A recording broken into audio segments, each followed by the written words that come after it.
इस भवसागर से तारने वाले संत महापुरुष गुरुदेव होते हैं। जब गुरु मिलते हैं तब हम जीवन में सच्चाई और बुराई को देखकर सच्चाई को ग्रहण कर भवसागर से तिरते हैं। गुरुदेव आपने बलियारी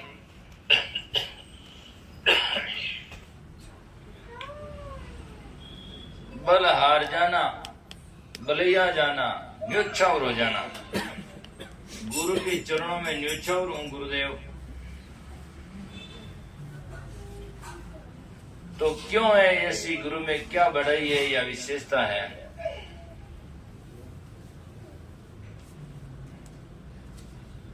एक संतों ने वाणी लिखा, अब मने मौन की पत आई, सो सुख शिव सनकादिक वंचन, वो सुख है चरणा माई।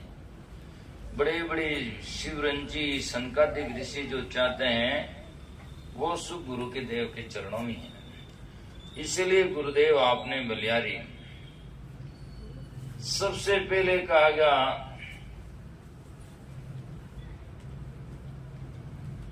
असंग जुगारो सोयो नींद में, पल में दियो जगाई शब्द की संकारी। अनेक जन्म जन्मांतरों से अनादि काल से ये जीव मोह अज्ञान की नींद में सोया हुआ है। सदगुरु इसे जगा देते हैं, अर्थात नाव में लगा देते हैं और कहते हैं ये सही है और ये नहीं है। संसार जो दिखता है वो सदा सदा के लिए नहीं है, और जो संसार का स्वामी देखने वाला चेतन आत्मा वो अनादि से है। इसीलिए कहा गुरुदेव आपने बलियारी, सुतोरी अचेत नींद में तन बिच दियो जगाई शब्द की संकारी। जैसे कोई पशु होता है कहीं दूसरी लाइन में जाता है तो वो रस्सी से संकारी देकर के इधर खींच लेता है, कहाँ जा रहा है उल्टा। ऐसे संत महात्मा शब्द की रस्सी से इस जीव को खींचते हैं कि तुम्हारा घर, तुम्हारा रास्ता इधर है, तुम किधर जा रहे हो। तनविच दियो जगाई शब्द की संकारी। अरे गुरुदेव आपने बलियारी बलियारी, जन्म मरण को अति दुख भारी। आज गुरुदेव की शरण में नहीं गए हैं तो उन्हें क्या मालूम है। और जब सदगुरु के शरणे आया तब से दूसरा जन्म पाया। जिस दिन सदगुरु की शरण में आते हैं उसी दिन से दूसरा जन्म होता है। इसीलिए ब्राह्मण को जब जिनौ पहनाते हैं तो उसको कहते हैं द्विज। द्विज का मतलब होता है दूसरा जन्म हो गया तेरा। जब सदगुरु के शरणे आया तब से दूसरा जन्म कहाया, उसी दिन से दूसरा जन्म होता है। और सदगुरु के शरण के बिना जो जीवन जाता है वो सब बेकार व्यर्थ है। आप सुने होंगे पहले एक कहानी, उदाहरण, एक कोई संत महात्मा के घर से दूसरे घर में बहू आई। आज भी कई माताओं बहना बच्चियां हैं। जैसे कल भी दिन में विजयनगर रेखा के बच्चे ने उपदेश लिया, तो वो छोटी अवस्था में आज मान लो 13 साल की है। अब वो आगे ससुराल जाएगी तो पक्का ही है ये लगभग। तो जिनके घर में संतों का आगमन है, संत महात्मा पधारते हैं, ज्ञान हो जाता, दीक्षा ले लेते हैं। तो वो बहन दीक्षा विक्षा पहले ले रखी थी गुरुजी का। अब वो ससुराल में आई तो वहां पूरे साकट लोग सत्संग में जानते नहीं, महाराज को मानते नहीं, भक्ति भजन की बात ठानते नहीं। तो सजना ऐसे जीवों का ऐसे घर में जाए तो फिर रहना भी थोड़ा बहुत ही भारी दुष्कर पड़ता है। और उन्हें लगता कि कहाँ जन्म दे दिया और कहाँ हम आ गए हैं। इससे आगे भजन गाते हैं। पहले हमारे सूरदास जी थे, वो भजन गाते थे, नैनी भाई का भजन गाते थे। वो भी अर्ज करूं बाबा जी, सागट घर क्यों दीनी हो। ऐसे सागट मूर्खों के घर में मेरा ससुराल क्यों किया? सागट शासन, सागट सास बहू, सागट नंदल भाइयों, सभी सागट सागट मूर्ख मूर्ख मिले। तो जीना दुष्कर होता है, फिर भी वो कहती क्या करें, समझाती। तो अब वो ससुराल में आई तो अपने पति से धीरे धीरे कहती है, पति देव, सिखाती समझाती है, गुरु के बिना कुछ नहीं है, आप संत गुरु से उपदेश लो। और नुगरा होता है, अच्छा नहीं होता है। और कई लोगों में तो सोच है कि भाई अपना तो गुरु करना, बाकी ज्ञान नहीं, कि दान पुण्य करो तो फल नहीं मिलता, इसीलिए बाकी भजन साधना कल्याण को नहीं जानते, अपन तो नुगरा नहीं रहना। और कई लोग वास्तव में यथार्थ में जानते हैं, और जो गुरु की शरण में नहीं गया वो नुगरा है ही है, और गुरु की शरण में जाकर गुरु कहते जीव नहीं करते वो और ज्यादा नुगरा, क्योंकि वो जानबूझ कर अंधा। क्या मेज ने पट्टी बांध खड्डा में पड़े, उसका कोई निर्णय थोड़ी है। अब अंधा आदमी और खड्डे में गिर जाए तो कोई नई बात नहीं, लेकिन जो आंख वाला पट्टी बांध कर गिरे तो उसकी तो मान करती है ना। तो इसीलिए वो उनको समझाती, कहती पतिदेव सुबह शाम उठते बैठते रात में पूरा आपका मुंह की देखते हैं। शास्त्र यूं कहता है कि पापी नर तो नुगरा नर मती मिलो और पापी मिलो 1000, और एक नुगरा रे शीश पर 1000 पापियां रो भार है। तो गुरुदेव पतिदेव अच्छा नहीं है, तो धीरे धीरे उसको समझा बुझा करके उसको उपदेश दिलाया संतों से जाकर के, और फिर धीरे धीरे अपने सासू जी को बताया, तो सासू जी को दीक्षा उपदेश दिलाया। अब ससुरा से तो वह बोलती है नहीं, तो ससुरो जी अभी भी जाकर के 80 वर्ष के डोकरा हो गया, और जैसा का तैसा ही चलता है। एक दिन कोई भाई साहब आकर पूछा, और ससुरो जी बाहर बैठे थे, वो अंदर में बैठी बैठी बोल रहे थे। उससे पूछा, भाई आप तुम कितना साल की है? तो वो 25 साल की थी उम्र में, तो और वो कहती मैं 15 साल की हूँ। अच्छा, तेरा पति कितने साल का है? तो वो कहती पति तो 2 साल का है। लोग बाहर बैठ बैठ सुन रहा था कि देखो ये पागल घराने की बहू आई है, जो आप तो 15 साल की बनी है, हमारा बच्चा न कहे 2 साल की, कितनी मूर्ख है। तो क्या सास तेरी का सास तो 6 महीना की है, और ससुरा के ससुरा का तो अभी जन्म ही नहीं हुआ। लोग तो आग बुलो हो गयो, मारो जन्म नहीं है, जन तू कटाई।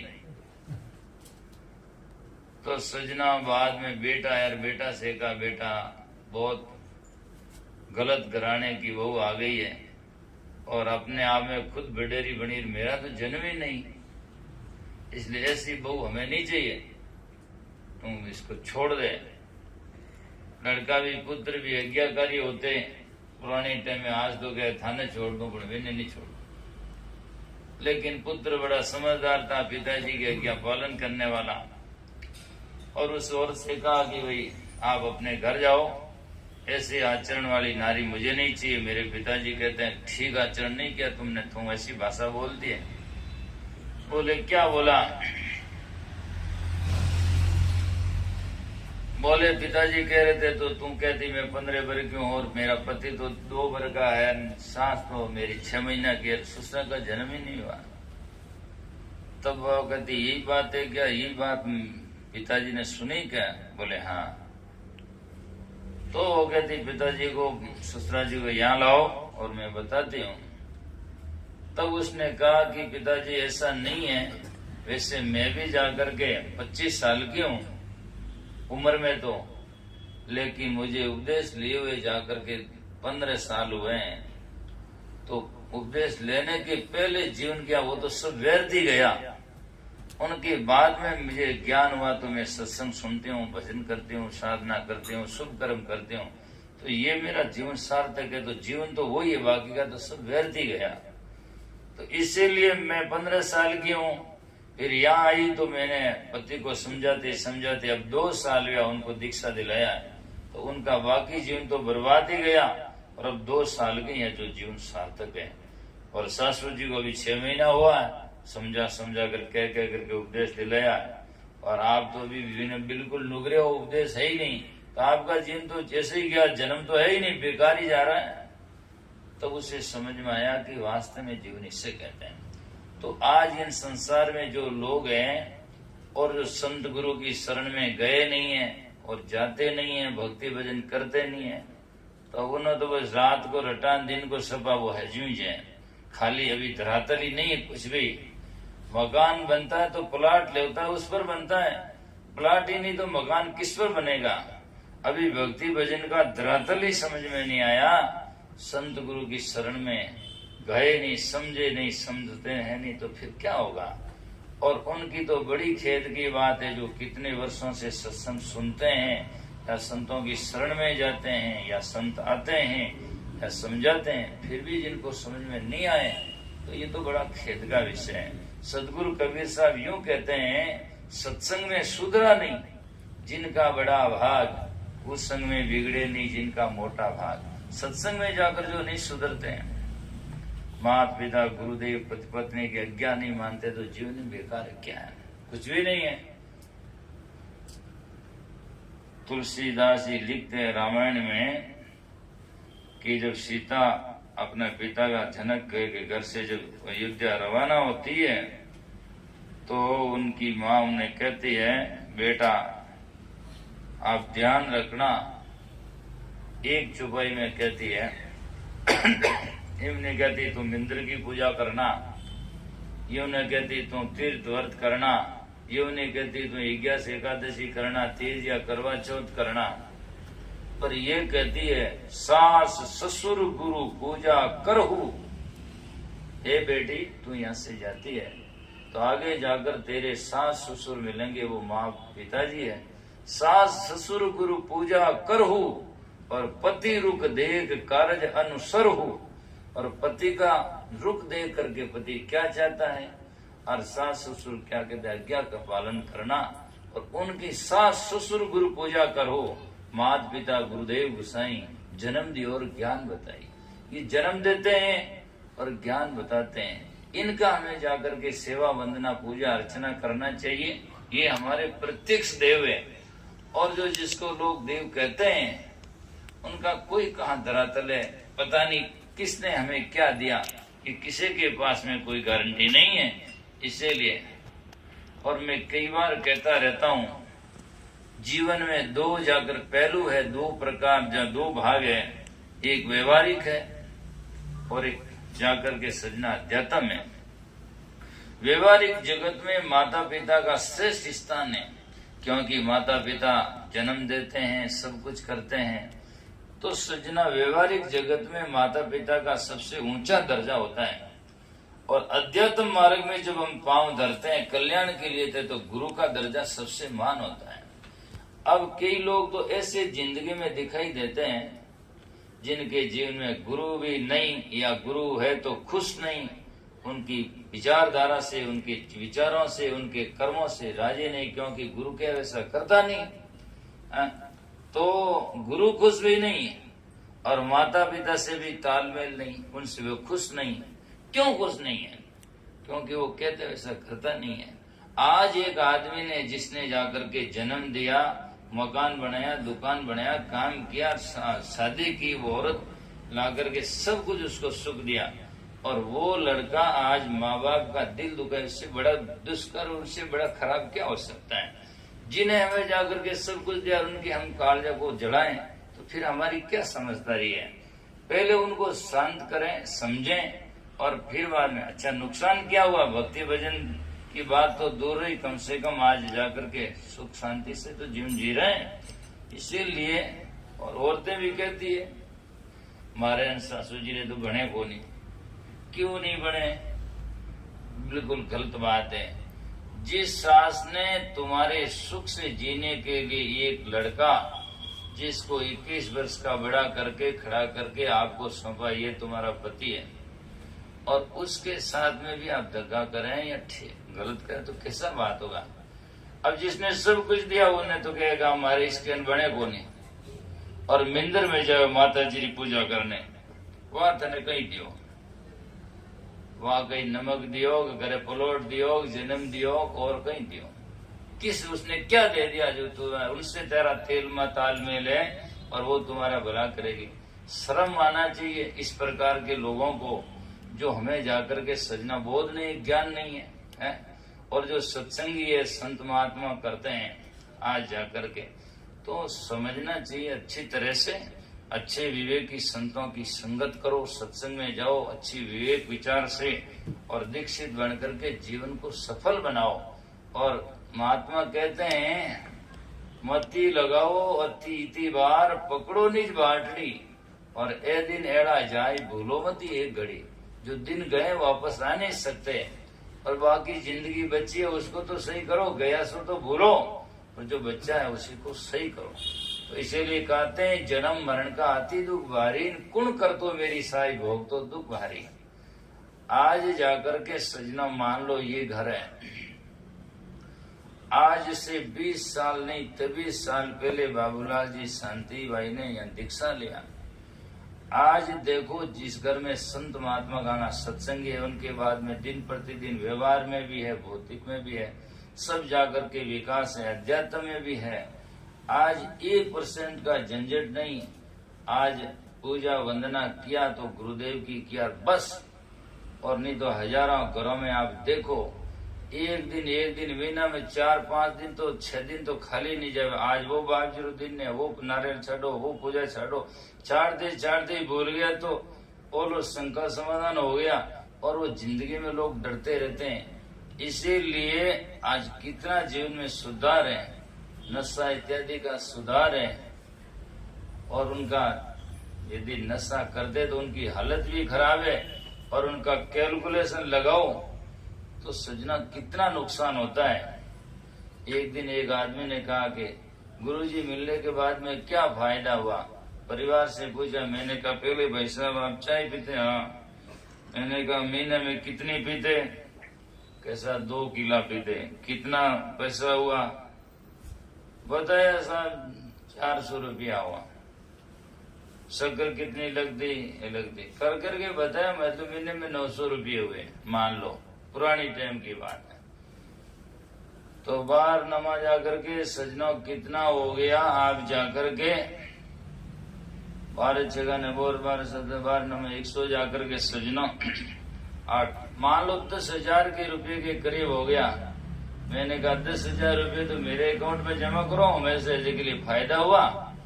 तो कितना नुकसान बच गया, और शरीर का बचत वो अलग ही है, जाकर के सुधार हो गया। नसों से आदतें खराब हो जाती है, और कई लोग जाकर के देख सकते हैं आप जाकर के, लेकिन जिन घरों में संत महात्मा आए कम से कम इतना तो सुधार है। और जो नहीं हुआ हो, उन्होंने संत की बात को नहीं माना, तो नहीं भी हो सकता, ऐसी कोई जरूरी नहीं। सूर्य उदय हो जाए आंख मेंद करके पड़ जाए, उसका दिन थोड़ी उगता है। सूर्य उदय होने पर आंख खोलता, उसका प्रकाश होता है। जानबूझ कर आंख मेज करके पड़ जाए, उसका कोई इलाज नहीं है। तो सजनों जन्म मरण का अति दुख भारी, भवजल बो जाओ तो पल में क्यों निहाल क्यों भवजल पारी। गुरुदेव आपने बलिहारी तो कहते हैं जन जम से झगड़ा जीत की सुख सागर में वास, आनंद हुआ अति भारी। इन जम से कर्मों से झगड़ा जीत करके सुख सागर में वास हो गया गुरुदेव के मिलने से। तो फिर संत महापुरुष कहते हैं कि धर्मदास की विनती दुर्बल करे पुकार, अर्ज सुनो अब मेरी। तो ऐसे गुरुदेव के सामने विनम्र होकर के विनती करें, जैसे कि अपने भजन सुना अभी, सतगुरु सा दया विचारो हो कर दो उसे पार। आज यहाँ भी आप जाकर के 50-50, 60-60 वर्ष के बेटे दिखाई दे रहे हैं किसी वाणी में कभी भी किसी ने सुना नहीं कि मैं विनती करूं हो सेठ जी भव से कर दो पार, या बे जी मुझे भव से कर दो पार।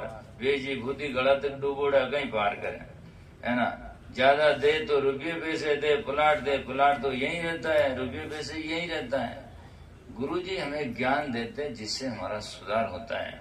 गुरु का जितना उपकार दुनिया में किसी का नहीं। क्यों नहीं है कि दुनिया भौतिक चीज रहती है और भौतिक चीज भौतिक शरीर के काम आती है, और जब तक जीवन है तभी तक काम आती है, बाद में कोई काम नहीं आती है। इसीलिए भजनों में लिखा गया सदगुरु बिना कोई काम नहीं आवे, और वे इसलिए काम आते हैं कि सतलोगरी राय बतावे जो कूड़ अभिमान मिटावे, गुरु बिना कोई काम नहीं आवे। तो इसीलिए सजना